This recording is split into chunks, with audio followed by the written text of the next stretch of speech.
کے بعد کیا فرمایا؟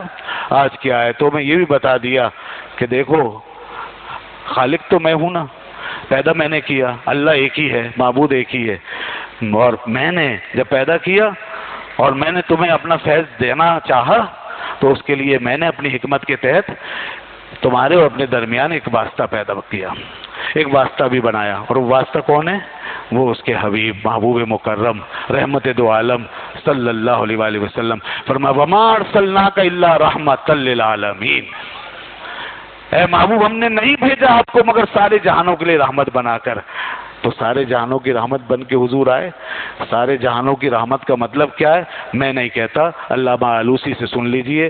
علامہ آلوسی کہتے ہیں وَقَوْنُهُ، یہ رول معنی بہت مستند تفسیر ہے، میں انہی کی عبارت پیش کر رہا ہوں۔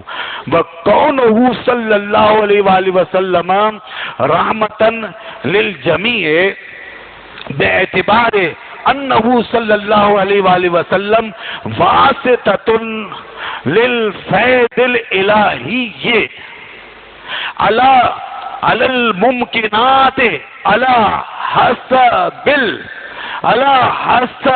الاستعدادات۔ فرماتے ہیں کہ رسول اللہ صلی اللہ علیہ وسلم کا ساری دنیا کے لیے رحمت ہونے کا مطلب یہ ہے کہ رسول اللہ صلی اللہ علیہ وسلم ساری کائنات کے لیے واسطہ بنے ہیں اللہ کے فیض کا، کہ خدا نے جب فیض پہنچایا تو حضور کے واسطے سے اس پوری دنیا کو فیض پہنچایا ہے۔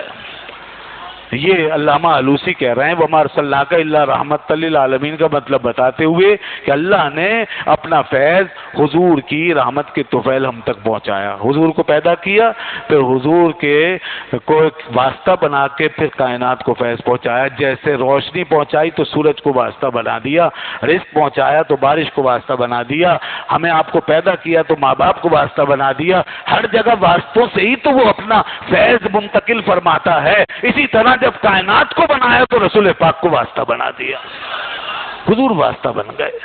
یہ وہ فرما رہے ہیں۔ اس کے بعد آگے وہ فرماتے ہیں کہ اسی وجہ سے وَلِذَا كَانَ نُورُهُ أَوَّلَ خَلْقِهِ، اسی وجہ سے اللہ تعالیٰ نے سب سے پہلے اپنے نبی کا نور پیدا کیا۔ اور پھر کہتے ہیں وَهُوَ فِي الْخَبَرِ، اور یہ بات خبر میں آئی ہوئی ہے حدیث میں۔ اب حدیث کا حوالہ دیتے ہیں، فرماتے ہیں رسول اللہ صلی اللہ علیہ وسلم فرمایا اول ما خلق اللہ نوری، حضور نے فرمایا سب سے پہلے اللہ تعالیٰ نے میرا نور پیدا کیا ہے۔ پھر ایک اور حدیث کا حوالہ دیتے ہیں جس سے یہ پورا مفہوم ثابت ہوتا ہے، وہ فرماتے ہیں آگے پھر فرمایا حضور نے کہ اللہ موتی اللہ یوتی وانا قاسم، اللہ عطا کرتا ہے اور میں تقسیم کرتا ہوں۔ یہ واسطہ سمجھ میں آ گیا پورا حدیث کی روشنی میں۔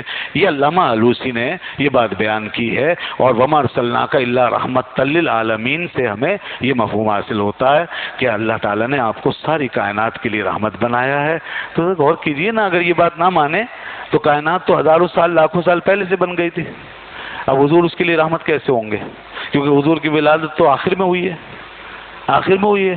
اگر یہ باتیں نہیں مانیں گے آپ تو پھر حضور کی ولادت تو آخر میں ہوئی ہے، سارے نبیوں کے بعد ہوئی ہے، اور اب اس کے بعد تھوڑا سا وقت ہی باقی رہ گیا کائنات کے، اس سے زیادہ وقت تو گزر چکا، اور کائنات کو پیدا ہوئے لاکھوں کروڑوں سال ہو گئے، انسان کو پیدا ہوئے 6-7 ہزار سال ہو چکے تھے روایتوں کے مطابق۔ تو بتائیے اگر ہم یہ بات نہ مانیں تو پھر حضور اپنے سے پہلے والی دنیا کے لیے رحمت کیسے ہوئے، اور حضور کی رحمت ان کو کیسے پہنچی، اور اس کا کیا مطلب ہوگا وما ارسلناک الا رحمۃ للعالمین؟ تو اس لیے علامہ آلوسی وغیرہ یہ حضرات جو لکھتے ہیں فرما رہے ہیں، یہی نقطہ کھول رہے ہیں، اسی اشکال کو حل کر رہے ہیں کہ پہلے رحمت ہونا تبھی ممکن ہو سکتا ہے جب یہ مانا جائے کہ حضور کو اللہ تعالیٰ نے جب آخر میں بھیجا ہے تو بشریت کے پیکر کے ساتھ تو آخر میں بھیجا ہے، مگر جب آپ کی ابتدا فرمائی ہے اور آپ کے نور کو تخلیق فرمایا تو ساری کائنات سے پہلے آپ ہی کو پیدا کیا ہے۔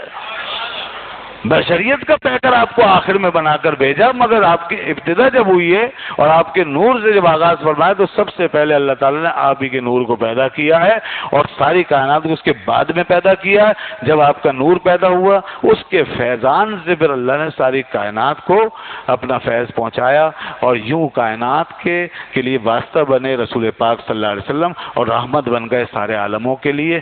یہ ہے وہ حقیقت۔ وآخر دعوانا الحمدللہ رب العالمین۔ الحمد